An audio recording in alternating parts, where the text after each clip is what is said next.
Ankle twisting injuries గురించి మాట్లాడుకుందాం. నేను డాక్టర్ శశాంక్, ఆర్య హాస్పిటల్స్, బోయినపల్లి. అయితే కొంతమంది పేషెంట్స్ మెట్లు దిగుతున్నప్పుడు లేకపోతే కొంచెం స్పీడ్ గా నడుస్తున్నప్పుడు రన్నింగ్ చేస్తున్నప్పుడు కాలు అనేటువంటిది లోపలికి మెలికి పడుతుంది. చాలా మంది అంటాం కదా మడము బెణికింది అనుకుంటా. అయితే దీనికి ఎట్లా ట్రీట్మెంట్ చేయాలి? ఈ మడం బెణికే దాంట్లో మీరు చూడండి, కొంతమంది పేషెంట్స్ లో క్లియర్ కట్ గా ఫ్రాక్చర్స్ ఉంటాయి. ఒక్కొక్కసారి పాదం దగ్గర మనకు 5th బోన్ ఉంటుంది, అది ఫ్రాక్చర్ అవుతుంది. లేకపోతే మనకు ఫిబ్లా బోన్ అని ఉంటుంది, అది ఫ్రాక్చర్ అవుతుంది. ఈ ఫ్రాక్చర్స్ మనకు ఆబ్వియస్ గా మనకి ఎక్స్రే లో కనిపిస్తాయి కాబట్టి డైరెక్ట్ మనం సిమెంట్ కట్టో లేకపోతే అవసరమైతే సర్జరీ ఏది చెప్తాం అది ఎవిడెంట్ గా ఉంటుంది, చేస్తారు, బాగానే ఉంటుంది. ట్రీట్మెంట్ అనేది స్ట్రైట్ ఫార్వర్డ్. ప్రాబ్లం ఎక్కడ వస్తుంది అంటే యాంకిల్ ట్విస్టింగ్ ఇంజరీస్ లో ఎక్స్రేస్ లో మనకి ఏం కనిపించదు. ఎక్స్రేస్ నార్మల్ ఉంటాయి కానీ పేషెంట్ కి ఇంత స్వెల్లింగ్ ఉంటుంది. అప్పుడు ఏంటి ఏమవుతుంది అని అంటే యాంకిల్ లోపల చాలా చిన్న చిన్న బోన్స్, వాటికి అటాచ్మెంట్ లిగమెంట్స్ ఉంటాయి, చాలా లిగమెంట్స్ ఉంటాయి అనమాట. మోస్ట్ ఆఫ్ ద టైమ్స్ ఈ లిగమెంట్స్ అనేటువంటి టేర్ అవుతాయి. ఈ లిగమెంట్స్ టేర్ అయినప్పుడు కూడా గుర్తుపెట్టుకోండి, ఫ్రాక్చర్ కి ఎలాగైతే ట్రీట్మెంట్ చేస్తామో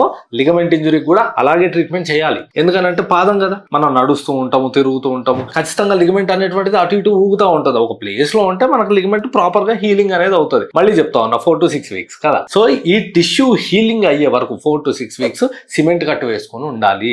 అదేంటి సార్ మనకు ఎక్స్రేలో ఏం ఫ్రాక్చర్ కనిపించట్లేదు, మరి ఎందుకు సిమెంట్ కట్టేస్తున్నారు అని అంటే రీజన్ ఇది. చిన్న చిన్న లిగమెంట్స్ చిరిగిపోయి ఉంటాయి, మాంతాయి. ఎప్పుడు మాంతాయి? కొంతమంది పేషెంట్స్ ఎట్లాగా నేను ఎంత చెప్పినా సరే వినిపించుకోరు. సిమెంట్ కట్టు వేసుకున్నామా అంటే వినిపించుకోరు. అప్పుడు ఏమవుతుంది, 6 నెలలు సంవత్సరం పాటు తిరుగుతూనే ఉంటారు. సార్ నొప్పి వస్తుంది, వాపు వస్తుంది, నొప్పి వస్తుంది, వాపు వస్తుంది. రీజన్ ఏంటి? ఇనీషియల్ ట్రీట్మెంట్ కరెక్ట్ గా అవ్వలేదు. సో ఇనీషియల్ గా మనకి లిగమెంట్ టేర్ కనుక డౌట్ఫుల్ ఉంది అని అంటే grade 3, grade 4 స్ప్రెయిన్స్ ఉంటే యాంకిల్ లో డెఫినెట్ గా స్లాబే ట్రీట్మెంట్, అంటే సిమెంట్ కట్టే ట్రీట్మెంట్ 4 to 6 weeks వేసుకుని ఉండాలి. ఓకేనా? Thank you.